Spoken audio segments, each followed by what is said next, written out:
빅데이터 경매 분석, 오늘은 오피스텔 경매를 알아보도록 하겠습니다. 오피스텔이 정확히 어떤 유형의 부동산을 얘기하는 거죠? 네, 오피스텔은 우리나라에만 존재하는 독특한 부동산 형태입니다. 오피스텔은 사무실과 호텔의 합성어인데요. 쉽게 말하면 업무와 주거의 특성을 섞어 놓았다고 생각하면 될 것 같습니다. 오피스텔은 주로 여의도 인근이나 디지털 단지, 대학 인근 지역에서 많이 볼 수 있었던 것 같은데, 왜냐하면 일반적으로 1, 2인 가구가 살기 적합한 소형 평수가 많고요. 임대 수요가 풍부한 지역에 들어서기 때문이죠. 오피스텔은 빌라보다 임차인이 부담해야 할 관리비나 월세가 상대적으로 비싸기 때문에 노년층보다는 이 청년층이 많이 거주합니다. 아파트나 일반 주택과 다른 오피스텔만의 특징이 있다면? 네, 아파트와 달리 이 발코니를 설치하는 것은 불법입니다. 그리고 전용 면적이 85제곱미터를 초과할 경우에는 온돌이나 전열계의 등을 사용한 바닥 난방을 설치할 수가 없습니다. 그런데 경매를 처음 하시는 분들 중에 적은 자본으로 오피스텔 투자를 노리시는 분들이 꽤 많은 것 같아요. 자, 이렇게 생각하시는 분들이 상당히 많을 거예요. 오피스텔을 낙찰받아 월세나 받아볼까? 라고 생각하시는 분들이 많을 텐데요. 굳이 이유를 찾는다면 첫 번째, 오피스텔은 보통 관리사무소나 관리 주체가 상주하고 있기 때문에 관리가 용이할 것이다 라는 인식이 있죠. 그리고 두 번째, 주요 임대 타깃이 직장인이나 청년층이기 때문에 월세가 밀리지 않을 것이라는 인식이 있습니다. 그리고 세 번째, 주택담보대출을 받아서 소액으로 투자할 수 있을 것이라는 인식 등을 들 수가 있습니다. 하지만 이런 인식들은 소액 투자의 장점만 뽑아놓은 그런 인식일 뿐이고요. 꼼꼼히 따져보지 않으면 이 소액 투자도 실패할 수가 있습니다. 그럼 오피스텔 경매에 있어서 주의해야 할 점들은 어떤 것들이 있나요? 네, 오피스텔 경매 시 주의할 사항은 생각보다 많습니다. 오늘은 그 중에서도 5가지 정도로 그 주의사항을 정리해 보도록 하겠습니다. 그럼 첫 번째, 취득세율이 높다? 네, 최근에 이 주택 취득세와 관련한 세법이 강화되고 있긴 하지만 우리가 주택을 취득할 경우에는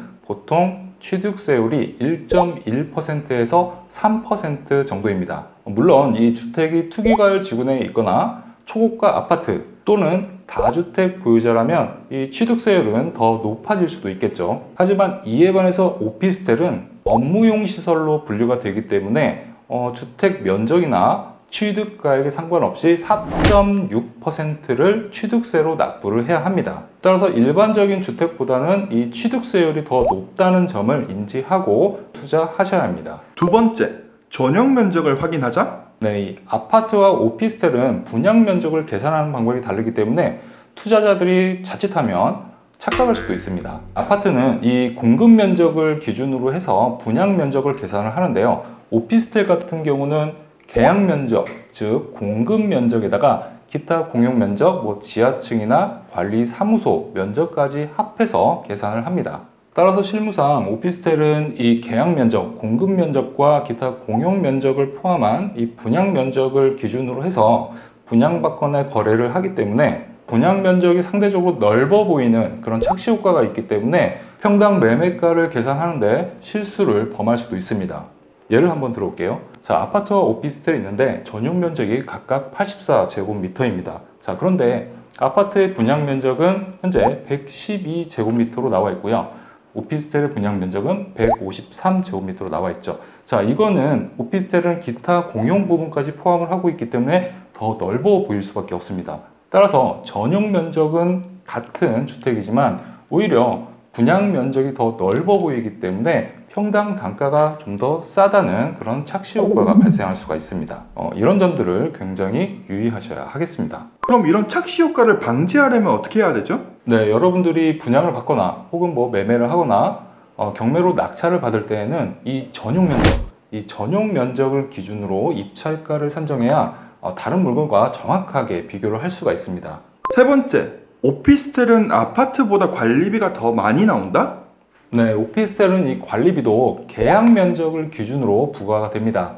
앞서 보셨겠지만 이 전용 면적이 같아도 분양 면적이 넓기 때문에 오피스텔이 좀 더 많이 관리비가 부과가 될 수밖에 없겠죠. 네 번째, 임대 수익과 공실률을 파악하자? 네, 이 오피스텔은 현행법규가 허용하는 최대 한도의 용적률과 건폐율을 산정해서 건축되는 경우가 많습니다.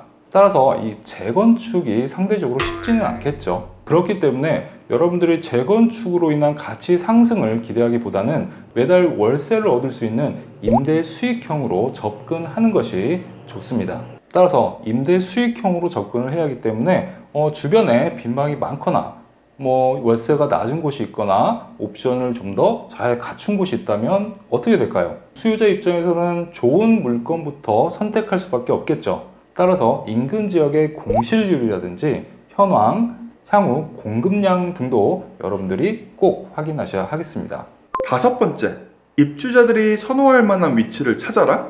네, 이 오피스텔 입주자들은 잠자는 시간을 제외하고 대부분의 시간을 이 직장이나 외부에서 보내고 평균적인 이동량이 많습니다. 따라서 비슷한 가격대라면 이 역세권을 선호할 수밖에 없겠죠. 또한 집에서 직접 요리를 하기보다는 집 근처에서 식사를 해결하는 경우가 많죠. 따라서 조용한 주거 지역보다는 이 음식점 등이 많은 이 상업 지역을 더 선호하게 됩니다. 그리고 직장이 많이 몰려있는 이 업무지구 또한 오피스텔 수요자에게는 매력적인 포인트가 될 수 있습니다. 오피스텔 경매에 대한 총평을 해주신다면? 오피스텔은 이 소액 투자로 안정적인 수익을 얻을 수 있다는 장점이 있습니다. 그렇기 때문에 오피스텔을 낙찰받아 월세나 받아볼까 라고 생각하시는 분들도 상당히 많이 있습니다. 하지만 냉장고나 에어컨 등 이런 가전제품 등과 그 외의 옵션 등을 유지 관리하는 데 상당히 많은 품이 들어가기도 합니다. 또한 인근 공급량에 상당히 민감하게 반응하기 때문에 철저한 수요 조사를 해본 후에 투자하시기 바라겠습니다. 빅데이터 경매 분석 다음 시간에 찾아뵙겠습니다.